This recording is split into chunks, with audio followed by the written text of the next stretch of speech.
नमस्कार, दोपहर के 3 बज चुके हैं। आज तक पे आप सभी का स्वागत है। मैं हूं आपके साथ चित्रा त्रिपाठी। कोरोना का आघात, कैसे बचेंगे गांव देहात, हर जगह अब ये सवाल कायम है। दिल्ली, मुंबई, कोलकाता, बेंगलुरु जैसे महानगर तो पहले ही कोरोना से जूझ रहे थे। अब कोरोना ने गांवों में भी कहर बरपाना शुरू कर दिया है। गांवों में कोरोना के प्रहार से हाहाकार मचा हुआ है और अब इसीलिए पूरा दारोमदार इस बात पर आ गया है कि हम गांवों को कैसे बचाएं।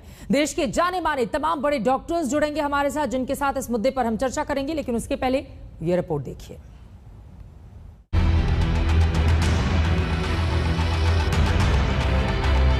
हकीकत यह है कि गांव में बहुत ज्यादा स्प्रेड कर रहा है, लोगों की मौतें हो रही हैं। कोरोना चल रहा है, बुखार है, 2 दिन बुखार आया मौत हो गई, 1 दिन बुखार आया मौत हो गई। हमारी माताजी के कोरोना हो गया था तो डॉक्टर ने दूरी से देखा ही नहीं, दूरी से भगा दिया हमारी। जिसका डर था वही हुआ। भारत गांवों का देश है और उन्हीं गांवों में कोरोना ने घुसपैठ कर दी। पूरा का पूरा परिवार, पूरा का पूरा गांव, पूरा का पूरा इलाका कोरोना की चपेट में आ रहा है। इन गाँव में 16-17 अप्रैल से लगाकर आज तक जो है 20 आदमियों की डेथ हो चुकी है, जवान भी, बूढ़े भी, महिलाएं भी कोरोना से। लेकिन कोई टेस्टिंग नहीं है, कोई ट्रीटिंग नहीं है यहाँ से जो। और डेवलपमेंट का क्या मतलब होता है? डेवलपमेंट का मतलब बात ये होता है कि 25 साल पहले यहाँ डॉक्टर था तो आज यहाँ एक पैथोलॉजी लैब होनी चाहिए थी, एक एक्सरे मशीन होनी चाहिए थी, दूसरे और इंफ्रास्ट्रक्चर होना चाहिए। आजादी के इतने साल बाद भी आज तक एक MBBS यहाँ पे प्रैक्टिशनर नहीं है, RMP यहाँ पे नहीं है, BAMS 2-3 डॉक्टर हैं, वो भी आयुर्वेद के हैं। इसके अलावा हमारे यहाँ का जो मेडिकल हॉस्पिटल है, जो बोर्ड द्वारा स्थापित हुआ था, उसकी जर्जर हालत है। उसमें ना कोई डॉक्टर आता है, ना कोई बेड है, ना कोई दवाई है। आज तक आपको लगातार गांवों का हाल दिखा रहा है, बता रहा है कि कैसे कोरोना की सुनामी में हमारे गांव तड़प रहे हैं, महामारी की तबाही में जूझ रहे हैं, अस्पतालों पे ताले जड़े हैं, इलाज के नाम पर इंतजाम नील बटा सन्नाटा है। गांव की स्थिति आप साफ तौर से देख रहे हैं कि कितनी खराब हो रही है। ये आगरा के कुरगवा गांव की स्थिति है। ऐसे ही आगरा के आसपास के बहुत सारे गांव हैं जहां पर कोरोना संक्रमण तेजी से फैला हुआ है। वहां के ग्राम प्रधान की तरफ से कहा जा रहा है कि कहीं 30, कहीं 50 मौतें हुई हैं। ऐसे में उत्तर प्रदेश प्रशासन को देखना पड़ेगा कि गांवों में कोरोना संक्रमण को कैसे तेजी से रोका जाए, क्योंकि हालात यहां सीधे दिखाई पड़ रहे हैं कि इनके पास न किसी भी तरीके की सुविधा है और ना ही ये लोग यहां इनको मेडिकल टीम या उतनी अच्छी फैसिलिटी मिल रही है।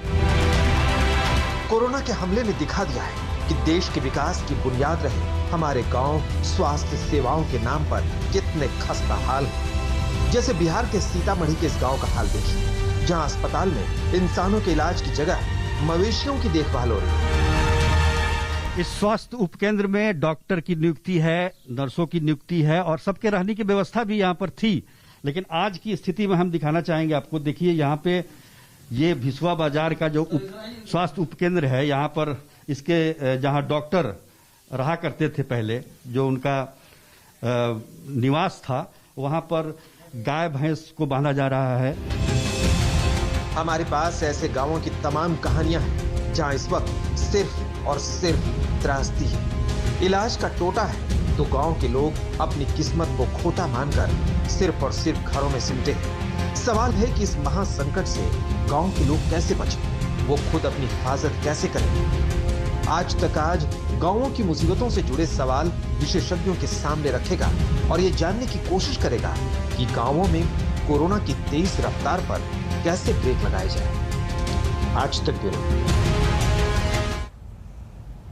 हर गुजरता दिन अपने आप में तमाम सवालों को समेटे हुए देश के सामने कायम है, लेकिन कोरोना का गांव तक पहुंचना अपने आप एक बड़े खतरे का संदेश। इसको रोका कैसे जाए, गांव के लोगों को कैसे बचाया जाए, ये अपने आप में बड़ा सवाल है। और इसी पर बातचीत करने के लिए अलग अलग हिस्सों से तमाम बड़े डॉक्टर्स इस वक्त हमारे साथ जुड़ रहे हैं। उनका तारुफ परिचय आपसे करवा देती हूँ। हमारे साथ इस वक्त lieutenant general retired doctor BNBM Prasad ji जुड़े हुए हैं। आप एडवाइजर हैं minister of medical education government of UP के। हमारे साथ डॉक्टर वीरेंद्र यादव जो कि CMO हैं गुरुग्राम से, आप हमारे साथ मौजूद हैं। Doctor Umesh Sharma, civil surgeon और इंचार्ज भागलपुर बिहार के बारे में आपसे विस्तार से हम चर्चा करेंगे। डॉक्टर नरोत्तम मिश्रा, सीएमएचओ हैं, आप जयपुर से हमारे साथ इस वक्त जुड़ चुके हैं। Doctor Poonam Singh Sisodia, CMHO Surguja district Chhattisgarh से इस वक्त हमारे साथ मौजूद हैं। डॉक्टर प्रवीण जाडिया, जो कि चीफ मेडिकल ऑफिसर और इंचार्ज हैं इंदौर से, आप हमारे साथ हैं। और डॉक्टर अनिल कुमार, सीएमओ पालमपुर झारखंड से, आप हमारे साथ हैं। लेकिन सबसे पहले शुरुआत डॉक्टर वीरेंद्र यादव आपसे ही करते हुए, काफी ज्यादा महत्वपूर्ण हो जाता है अगर हम हरियाणा के भी अलग अलग हिस्सों की बात करें तो वहां से किस तरह की जानकारी से आप लोगों को मिल रही है और गांव के लोगों को कैसे बचाया जाए, क्योंकि कोरोना का अब सीधा सीधा असर देश के अलग अलग गांवों में देखा जा रहा है और लोगों को समझ में नहीं आ रहा है। जो मौतें हो रही हैं, चूंकि वहां पर टेस्टिंग की सुविधा नहीं है, कई ऐसे गांवों से खबर सामने आई, इस वजह से जो मौत है उसके पीछे की वजह भी लोगों को समझ में नहीं आ रही। टेस्टिंग एक बड़ा कारण नहीं होने का, लोग वहां पर मासूम, उनके पास उस तरह की मेडिकल सुविधाएं नहीं है, कैसे समझाएंगे आप और स्थिति क्या है सर? बिल्कुल चित्रा जी, ये स्वाभाविक था क्योंकि ये अल्टीमेटली कोरोना या कोविड या वायरस था, वो शहर से या गांव में या इसका स्प्रेड लाजमी था, क्योंकि पेंडेमिक किसी भी एरिया को अल्टीमेटली अछूता नहीं रख सकता, ये इसका स्प्रेड होना स्वाभाविक था।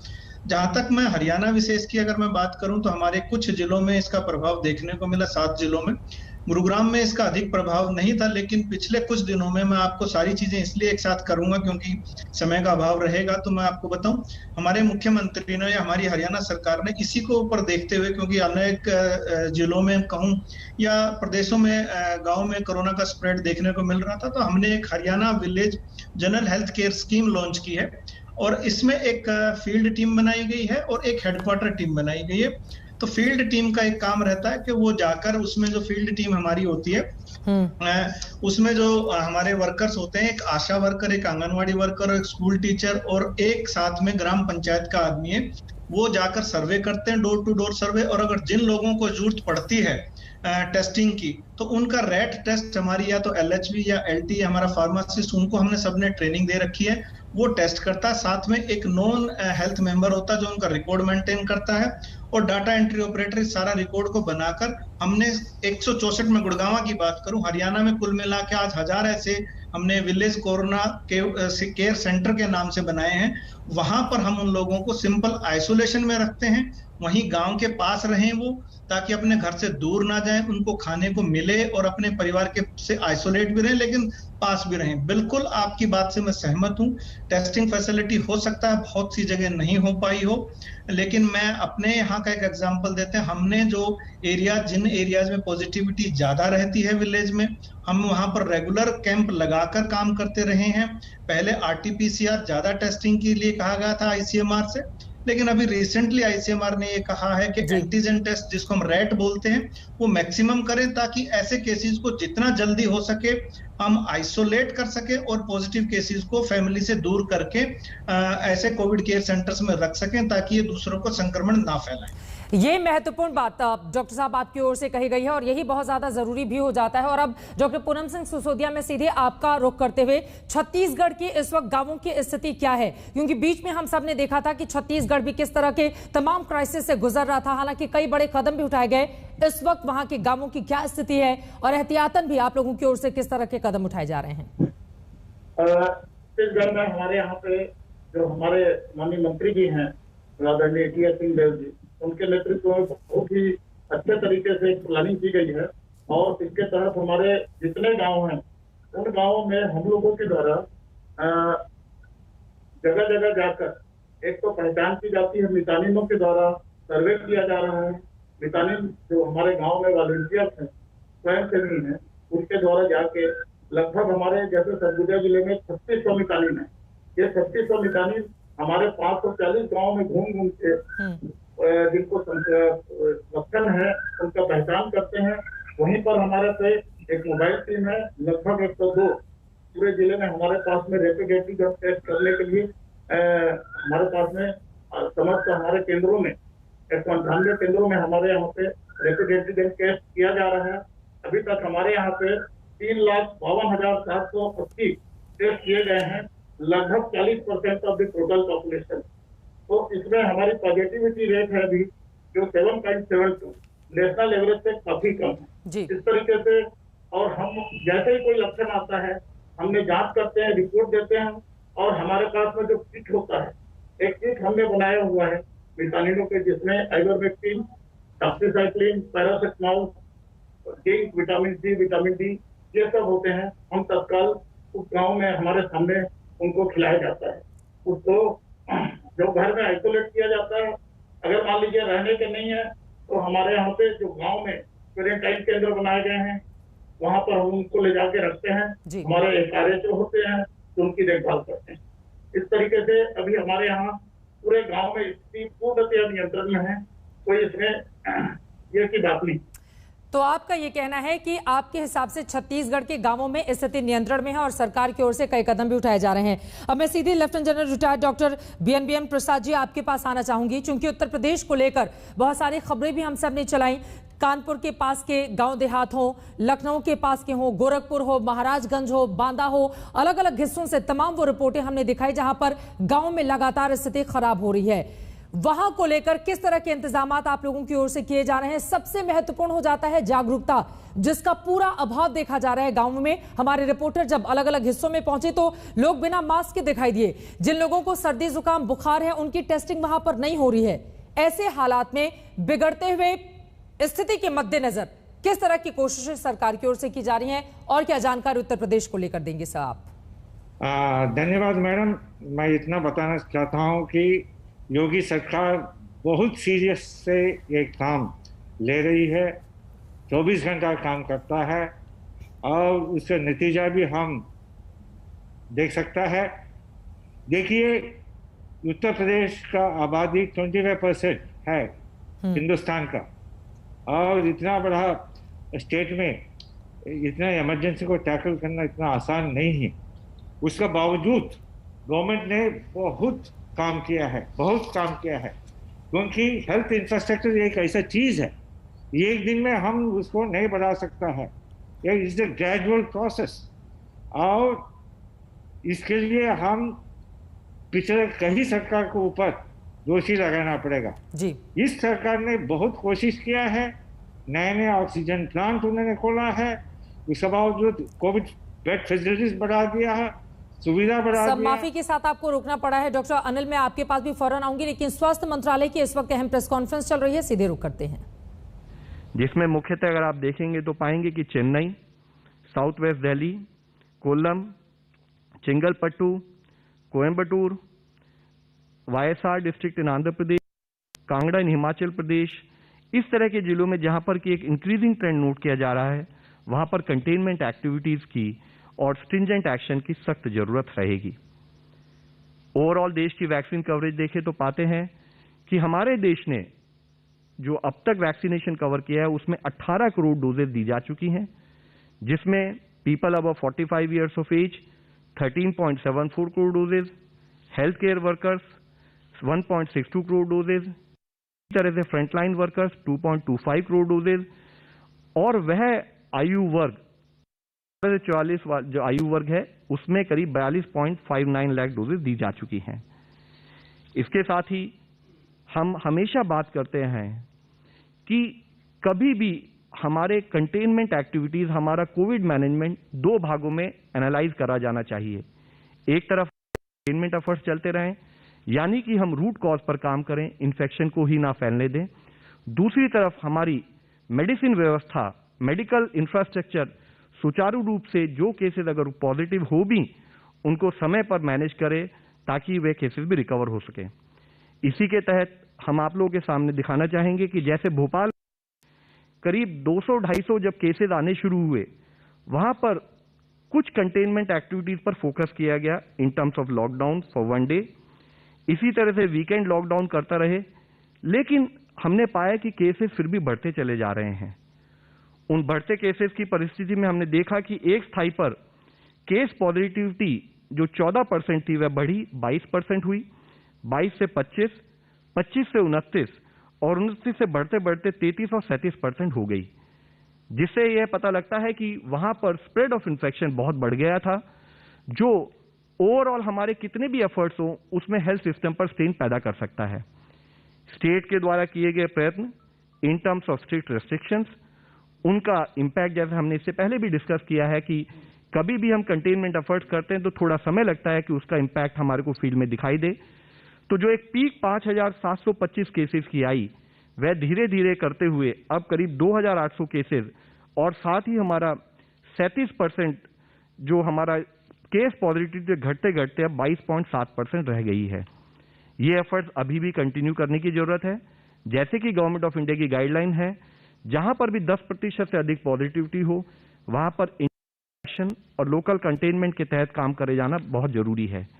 यहां यह समझने की जरूरत अति आवश्यक है कि जब भी हम कंटेनमेंट पर काम करें तो हम ऑल कंपोनेंट्स ऑफ कंटेनमेंट पर काम करने की अति आवश्यकता है। यानी कि अगर हमने मान लीजिए मास्क का इस्तेमाल किया लेकिन 2 गज की दूरी नहीं रखी, इसी तरह से हमने रेस्ट्रिक्शंस और इंटरमिंगलिंग को एक जगह पर स्टॉप किया लेकिन दूसरी जगह। संयुक्त सचिव स्वास्थ्य मंत्रालय लव अग्रवाल को आप सुन रहे थे। उनकी ओर से अच्छी खबर यह दी गई है कि रिकवरी रेट में हिंदुस्तान तेजी से आगे बढ़ रहा है, यानी कि ठीक होने वाले लोगों की एक बड़ी तादाद हर रोज रिकॉर्ड की जा रही है। इसके अलावा उन इलाकों का भी उन्होंने जिक्र किया जहां पर कोरोना का संक्रमण अभी भी तेजी से बढ़ रहा है। लेकिन इन सबके इतर सबसे महत्वपूर्ण बात जिसको लेकर हमारी ये चर्चा लगातार जारी है, गांवों में कोरोना का संक्रमण एक बड़े खतरे का। कोरोना के हालात पर प्रधानमंत्री नरेंद्र मोदी ने बड़ी बैठक की है जिसमें उनकी ओर से स्पष्ट कहा गया है कि गांव-गांव में जाकर घर घर टेस्टिंग को बढ़ाया जाए। डॉक्टर प्रसाद, आपकी बात रह गई थी उत्तर प्रदेश के मद्देनजर, प्लीज आप अपनी बात को आगे बढ़ाएं। देखिए, उत्तर प्रदेश एक बहुत बड़ा राज्य है और इसमें 25% पॉपुलेशन है और यहाँ का हेल्थ इंफ्रास्ट्रक्चर है उसको योगी सरकार ने बढ़ा रही है, वो कोविड का ये क्राइसिस को देखकर, और इस दिशा में उन्होंने बहुत महत्वपूर्ण काम किया है। सबसे पहले देखिए इमरजेंसी सर्विस उन्होंने पहुंचा दिया। गांव में भी उसका कुछ प्रॉब्लम हो सकता है, टेस्टिंग का प्रॉब्लम हो सकता है क्योंकि उसके लिए इंफ्रास्ट्रक्चर तो बहुत ज़रूरी है। उसके बावजूद इमरजेंसी सर्विस को उन्होंने आर्गुमेंट किया है। दूसरा, मैंने केजीओ में मैं काम करता हूँ, यहाँ बहुत सुविधा बढ़ा दिया। देखिए, केजीओ में एक टर्शियरी केयर हॉस्पिटल है, उसको उन्होंने कोविड सेंटर बना दिया और यहाँ का बेड नंबर भी ऑलमोस्ट 1,000 तक उसने बढ़ा दिया। ठीक है, ये तो बहुत बड़ा चीज़ है। ऐसे आरएमएल में भी उन्होंने बेड का नंबर बढ़ा दिया, एचजीपीजे में भी बेड का नंबर बढ़ा दिया और 2-3 हॉस्पिटल, नया हॉस्पिटल भी कोविड हॉस्पिटल उन्होंने खोल दिया। और ऑक्सीजन का सुविधा है वो अभी सब जगह में मिल रही है, ऑक्सीजन का कोई कमी नहीं है। लेकिन ये सोचने का बात है, इतना छोटा अंतर में इतना काम करना इतना आसान तो है नहीं, क्योंकि इसके लिए बहुत ज़रूरी है एक oxygen supply, emergency medical supply, और तीसरा चीज़ है कॉम्पिटेंट डॉक्टर्स। कॉम्पिटेंट डॉक्टर्स, देखिए कॉम्पिटेंट डॉक्टर्स का नंबर है वो ऑल इंडिया लेवल में भी बहुत कम है। ये कोविड को मैनेजमेंट करने के लिए, स्पेशली सीरियस केसेस को मैनेज करने के लिए highly trained competent intensivist requirement है। ठीक है सर जी, और उसका कमी है। सिर्फ आपने वैक्सीनेशन करने से तो प्रिवेंशन कर सकता है, ठीक है, ऑक्सीजन देने से तो इमीडिएटली आप इमरजेंसी को टैकल कर सकता है, लेकिन कुछ सीरियस केसेस है उसके लिए आपको टर्शियरी केयर सेंटर का जरूरत है। नजर लगातार हमारी ये चर्चा जारी है। गांवों में न टेस्टिंग है, न अच्छे अस्पताल हैं, न वहां पर दवाइयां हैं, लोग भगवान भरोसे हैं और देश के कई ऐसे गांवों से इस तरह की रिपोर्ट आज तक आप तक पहुंचा चुका है। ऐसे में बड़ा सवाल यह है कि इस संक्रमण को रोका कैसे जाए, क्योंकि गांवों में अगर ये तेजी से फैला तो हालात बहुत ज्यादा हिंदुस्तान में खराब हो सकते हैं। और इस विषय को लेकर अलग अलग राज्यों के बड़े डॉक्टर्स के साथ हमारी ये चर्चा लगातार जारी है। डॉक्टर अनिल कुमार, मैं सीधे आपका रुख करते हुए, रिकवरी रेट में 20वें स्थान पर है झारखंड और 44 दिन में 3,252 मौतें भी वहां से आ चुकी हैं, लेकिन फिर भी कुछ ऐसी जगहों से अच्छी और सुकून देने वाली खबर भी झारखंड से सामने आई है। गांवों के मद्देनजर सरकार की क्या है तैयारी, लोगों तक टेस्टिंग के लिए या उन तक उचित दवाइयां मुहैया कराने के लिए क्या कोशिशें आप लोगों की ओर से की जा रही हैं? धन्यवाद। झारखंड में खास करके पलामू में हमने हर ब्लॉक पे एक कंट्रोल रूम बनाया है, ब्लॉक लेवल पर और जिला लेवल पर भी कंट्रोल रूम है हमारा जी। गांव के लेवल पर एक टीम है जिसमें सहायिया आंगनवाड़ी के लोग हैं, हमारे MPW हैं। अगर कोई पॉजिटिव केस आता है तो हम माइक्रो कंटेनमेंट जोन बनाते हैं उस जगह पे और फिर टीम भेज के रैट टेस्ट कराते हैं, रैपिड एंटीजन स्क्रीनिंग कराते हैं, क्लोज कॉन्टेक्ट और अगर बगैर 4-5 घर हर दिशा। हमारे पास दवाएं हैं ऑक्सीजन किसी चीज की कमी नहीं है। और जिन लोगों को भी हम होम आइसोलेशन पे रखते हैं या अपने कोविड सेंटर पे रखते हैं, कोविड सेंटर में रखते हैं, तो हमारे स्टाफ है वहाँ पर, डॉक्टर्स हैं जो उनकी देखभाल करते हैं। सबसे जरूरी हो जाता है कि जो होम आइसोलेशन में है उनको हम अपना कंट्रोल रूम का नंबर दे के रखते हैं, उनसे कहते हैं कि वो एक्टिवली सुबह शाम हमें बताएं और फिर हम भी उनसे बात करते हैं। अगर उनको कोई जरूरत होती है तो उस हिसाब से हम अकॉर्डिंगली बात करते हैं। और चूंकि हमारा control room district control room से जुड़ा हुआ रहता है जी, तो फिर वहां से भी हमें गाइडलाइंस मिलती रहती हैं। कोई नई बात है या कोई नई चीज जानकारी होती है तो जूम मीटिंग के माध्यम से इस जानकारी को हम लोग जिला लेवल से ब्लॉक लेवल तक फिर गांव तक भी पहुंचाते हैं। प्लस जागरूकता भी जरूरी है। जितना पॉजिटिव जो आ गए, जो आइसोलेशन में चले गए, हाई रिस्क में थे, कॉन्टैक्ट ट्रेसिंग हो रही है, ये स्प्रेड को रोकने के लिए फर्दर ये आगे स्प्रेड नहीं हो, हम माइकिंग भी करवाते हैं उस एरिया में। मास्क पहनना जरूरी है, हाथ मुंह नाक कान छुए नहीं, साफ सफाई रखें और 2 गज की दूरी बनाए रखें। इसके लिए भी करते हैं। धर्म गुरुओं से मिलते हैं, लोकल इन्फ्लुएंस, CRI मेंबर, सारे लोगों से जागरूकता भी करते रहते हैं, जिससे कि वो ज्यादा फायदा दे रहा है और उससे ज्यादा बेनिफिट मिल रहा है। गवर्नमेंट की ओर से भी हमें काफी सहयोग है। दवा और ऑक्सीजन किसी चीज की हमें कमी।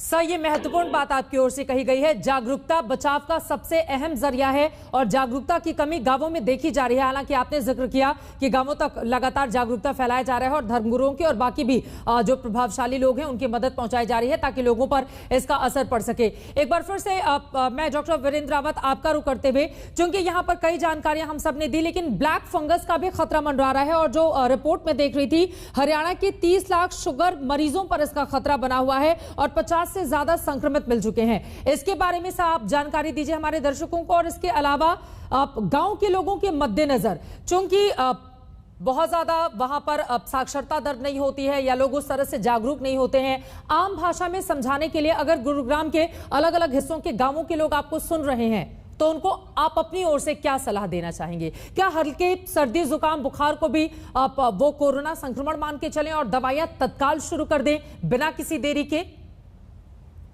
चित्रा जी, देखिए, मैं आपके आखिरी वाले सवाल से बात शुरू करना चाहूंगा। कोई भी अगर आपको फ्लू का सिम्टम्स, आप अपने आप को आइसोलेट जरूर करें। और जैसा कि मैंने बताया, हरियाणा सरकार ने जारी कर दी है Haryana general health care scheme, तो इसमें हम रैट टेस्ट कर रहे हैं और सभी जिनको सिम्टम्स हैं हम उनको सारी का या जिसको कहना चाहिए या ILI या जिनको इन्फ्लुएंजा लाइक इलनेस है उनका हम सर्वे कर रहे हैं। और इनमें जिन लोगों को सिम्टम्स है उनको सेग्रीगेट करके या सेपरेट करके उनका हम रैट टेस्ट इमीडिएटली कर रहे हैं। और ऐसे केस भी जिनका एंटीजन नेगेटिव है उनका हम RT-PCR कर रहे हैं। और आपने जो कहा क्या तुरंत दवा शुरू कर देनी चाहिए, मैं ऐसी सलाह नहीं दूंगा, क्योंकि अब हमने फील्ड हेडक्वार्टर एक टीम बनाई है जिसमें हमारा हेल्थ वर्कर वहां पर होगा विलेज लेवल पे, तो उनकी सलाह के बिना दवाई ना लें। और इसी से मैं आपकी बात जोड़ना चाहूंगा, ये IC एक्टिविटीज करना बेहद जरूरी है। जिन गांवों में हमारे पॉजिटिव केसेस ज्यादा थे वो हमने गुड़गांव के या कंपैरेटिवली पिछले साल के मुकाबले यानी एक के भी अगर 2 भी केस आए यानी 100% मान के हमने ऐसे गांवों को चिन्हित किया है। 164 गांव में हम सघन सर्वे जिसको कहना चाहिए या इंटेंसिव सर्वे हम कर रहे हैं। या जो भी केसेस ILI या इन्फ्लुएंजा लाइक सिम्टम्स के मिलेंगे उनका रैट टेस्ट यानी रैपिड एंटीजन टेस्ट किया जाएगा, जरूरत पड़ने पे RT-PCR किया जाएगा। दवा अनावश्यक रूप से ना लें। अब मैं आपकी बात को ब्लैक फंगस के साथ जोड़ना चाहूंगा, क्योंकि कोमॉर्बिड कंडीशंस हो सकती हैं, डायबिटीज, हाइपरटेंशन ये आपको है, और डायबिटीज और ऐसे लोगों के साथ जिनको अगर हम अननेसेसरली ट्रीटमेंट देंगे, खास करके स्टेरॉइड्स या ऐसी इम्यूनोकॉम्प्रोमाइज्ड मेडिसिन देंगे तो म्यूकोरमाइकोसिस यानी जो ब्लैक फंगस है उसके चांसेस बढ़ जाते हैं। मैं आपको यहाँ सूचना देना चाहूंगा कि हमारे स्वास्थ्य मंत्री ने आज ही इस बात को नोटिफाई, ब्लैक फंगस को हमारे हरियाणा में नोटिफाइबल डिजीज कर दिया गया है। और आज सभी प्राइवेट हॉस्पिटल और सरकारी अस्पताल हरियाणा के उन सभी के लिए कंपलसरी है कि डेली वो अपडेट करेंगे 11 बजे से पहले। उनके पास अगर कोई ब्लैक फंगस या म्यूकोरमाइकोसिस का कोई केस आता है तो दे हैव टू नोटिफाई, और उसको गूगल स्प्रेडशीट यानी इमीडिएट अपलोड करने के लिए हमने किया है। और ये सभी के लिए जानना बेहद जरूरी है कि अगर मैं छोटा सा अगर आम जनता के लिए मैसेज में देना चाहूं, आप अननेसेसरली घर पर रहकर जो हम मिनिमम मेडिसिन दे रहे हैं आप उसका सेवन करें, लेकिन स्टीरॉयड्स और रेमडेसिविर खास करके जो पीछे से इश्यू हुए थे उनको अननेसेसरी तौर पर घर पर ना लें, क्योंकि में एक बार स्पेशलिस्ट, में नाम तो नहीं मुझे याद, हमारे एक साथी ने बताया था, जो विलेज लेवल पे हम काम करने की कोशिश कर रहे हैं, वहां हम विलेज कोरोना केयर सेंटर्स, वो एक तरह के आइसोलेशन सेंटर्स हैं। अगर ऑक्सीजन सैचुरेशन आपकी 90 से कम आती है तो हम उनको कोशिश ये करेंगे, जो हम मेक शिफ्ट हॉस्पिटल जो हम गुड़गांव में अगले 2-3 दिन में हम 4 या 5 मेक शिफ्ट हॉस्पिटल और हमने क्रिएट कर लिए, तो हम उन लोगों को वहां शिफ्ट करना चाहेंगे या अपने सब डिविजनल हॉस्पिटल पे लेकर जाना चाहेंगे। गांव में हम इस किस्म की सर्विसेज प्रोवाइड नहीं करेंगे। हमने गांव में हमने एक ऑक्सीजन कंसंट्रेटर रखने शुरू कर दिए हैं, जो हमारे बड़े गांव है जहां हमारी कम्युनिटी हेल्थ सेंटर्स हैं, वहां पर हमने 15 से बेड लगाकर ऑक्सीजन कंसंट्रेटर की सुविधा दी है। लेकिन अगर 90 से कम अगर ऑक्सीजन अगर किसी की होगी तो हम उनको अपने मेक शिफ्ट हॉस्पिटल्स में शिफ्ट करेंगे, और ये ट्रीटमेंट जो है वहां पर ही स्टीरॉयड्स या रेमडेसिविर इस किस्म की हम कोविड केयर हॉस्पिटल्स में ही देंगे, कोविड केयर सेंटर्स में नहीं देंगे, ताकि ये ब्लैक फंगस आने वाले दिनों में जो एक सर्ज हो रहा है ये कोविड के साथ ये ना देखें। बिल्कुल, ये सबसे ज्यादा महत्वपूर्ण है, क्योंकि जिस तरह की स्थिति इस वक्त बनी हुई है हरियाणा के अलग अलग हिस्सों में, उसके मद्देनजर बहुत जरूरी है कि ये तमाम एहतियाती कदम उठाए जाएं। अब मैं सीधे डॉक्टर पूनम आपके पास आते हुए, क्योंकि मेरे पास बहुत सारी रिपोर्ट हैं राजस्थान के मद्देनजर अलग अलग हिस्सों की, उनमें से एक का मैं यहां पर जिक्र करते हुए, चलिए मैं राजस्थान की बात करूंगी, लेकिन उसके पहले डॉक्टर पूनम छत्तीसगढ़ के मद्देनजर एक बार फिर से आपका रुख करते हुए, छत्तीसगढ़ में गांवों तक जागरूकता पहुंचाने के लिए आप लोग क्या कर रहे हैं, और ब्लैक फंगस के मद्देनजर वहां पर भी किस तरह की तैयारी है, क्योंकि कई ऐसे रिपोर्ट्स अलग अलग हिस्सों से सामने आ रही हैं, तो उसके मद्देनजर एहतियातन क्या कदम बढ़ाए जा रहे हैं, और गांव के लोगों में अगर सर्दी जुकाम बुखार, जैसा कि मैंने इसके पहले डॉक्टर वीरेंद्र जी से भी ये सवाल पूछा था, उसके मद्देनजर आप लोग किस तरह की दवाइयां उपलब्ध करवा रहे हैं और वहां पर लोगों को कैसे जागरूक किया जा रहा है? डॉक्टर पूनम। जैसे मैडम, जो छत्तीसगढ़ में राज्य सरकार ने विशेष कार्यक्रम हमारे ग्रामीण स्तर पर हम लोगों ने बनाया है। हमारे यहाँ पे जो सरगुजा संभाग है ये आदिवासी बहुल्य जिला है।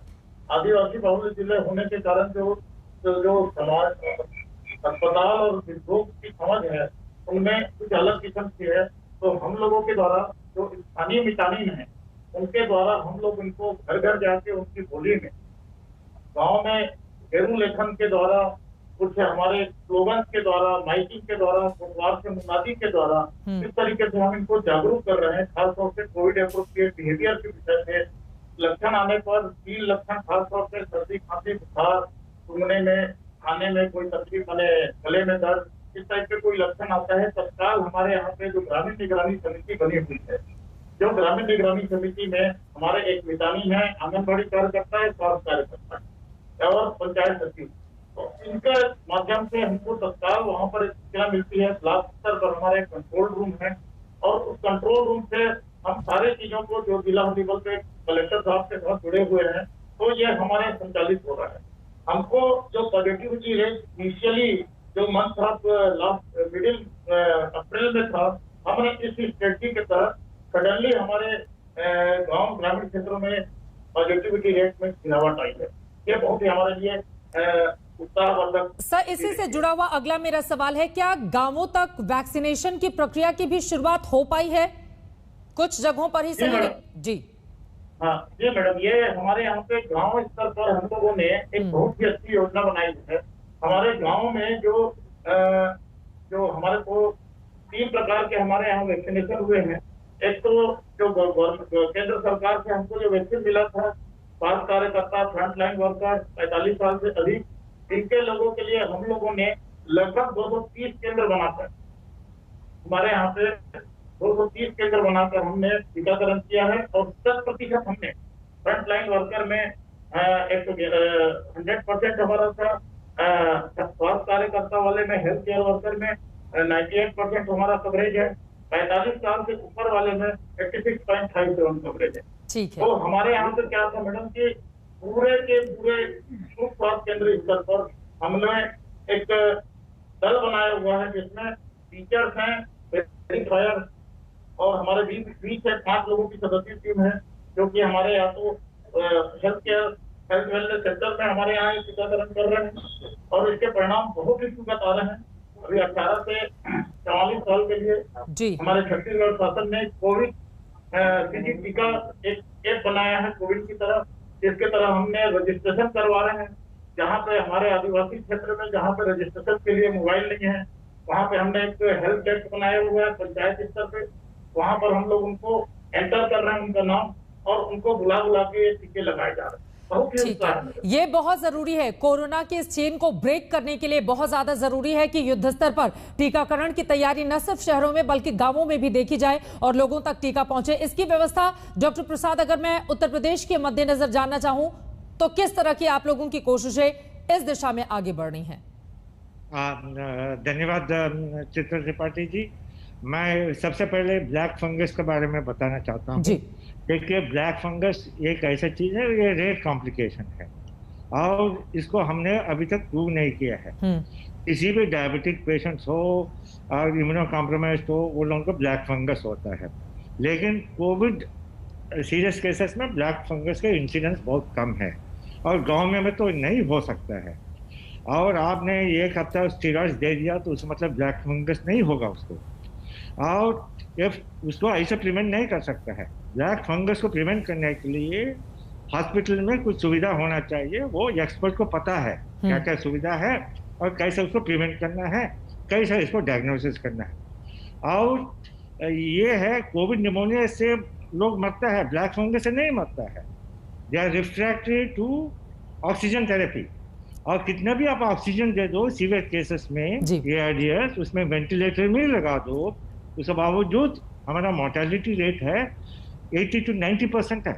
आप देखिए, नॉर्मल ARDS बोलता है एक्यूट रेस्पिरेटरी डिस्ट्रेस सिंड्रोम। उसका मतलब क्या है, पूरा लंग में निमोनिया फैल चुका है और ऑक्सीजन का लेवल बहुत ही कमी है। कितना भी आप ऑक्सीजन दे दो, ऑक्सीजन नहीं बढ़ता है और उसका हार्ट नॉर्मल है। सर, ये बड़ी बात आप बोल रहे हैं, लेकिन जैसा कि आपने खुद भी जिक्र किया, उत्तर प्रदेश देश की सबसे बड़ी आबादी वाला राज्य है। 23 से 24 करोड़ के आसपास वहां की जनसंख्या है और गांवों में बड़ी आबादी बसती है। वहां पर टीकाकरण के मद्देनजर आगे कहां तक पहुंची है सरकार? अच्छा, टीकाकरण के बारे में बताना चाहता हूं। उन्होंने ऑलरेडी 18 to 45 ईयर्स के ग्रुप में टीकाकरण स्टार्ट कर लिया, ठीक है ना। तो they have covered healthcare workers, वो भी हो गया, the people who above 45 वो भी हो गया। अभी 18 to 45 तक उन्होंने कोशिश कर रहा है कि इसको भी टीकाकरण करें। ये काफी ज्यादा अहम है सर, क्योंकि हम सब ने देखा है कि बहुत सारे ऐसे गांवों में टेस्टिंग के लिए लोगों को अपने गांव को छोड़कर दूसरे हिस्सों में जाना पड़ता है और वो रिपोर्ट भी हमने दिखाई थी। तो आप ये कह रहे हैं कि टीकाकरण की शुरुआत कई गाँव में हो चुकी है? अच्छा, मैं आपको ये बोलना चाहता हूँ, देखिए, testing is not that important. किसको सिम्टम्स है वो सिर्फ टेस्ट करना है, नंबर 1। अच्छा, और सिम्टम्स को किसको हमने उसको पॉजिटिव नेगेटिव हो या तो सस्पेक्ट एज कोविड, और इमीडिएटली उसको सुविधा मिलना चाहिए। ये इंपॉर्टेंट है, क्योंकि मास टेस्टिंग तो नहीं हो सकता है, वो करना भी नहीं चाहिए। Is a waste of resources. अभी हमारे लिए यही चाहिए कि किसको सिम्टम्स है उसको हम टेस्टिंग करना चाहिए, वो सुविधा वहां मिलना चाहिए। बिल्कुल, लेकिन वो सुविधाएं गांव तक पहुंचे तो ये अपने आप में बड़ा सवाल है। लेकिन फिर भी आपने जानकारी दी वैक्सीनेशन को लेकर कि कई गांवों में ये शुरू किया गया है। आखिरी सवाल डॉक्टर अनिल कुमार, सीधे आपका रुख करते हुए, वैक्सीनेशन के मद्देनजर एक छोटा सा जवाब सर मैं आपसे चाहूंगी, क्योंकि मुझे ब्रेक पर जाना है। क्या कोशिशें की जा रही हैं?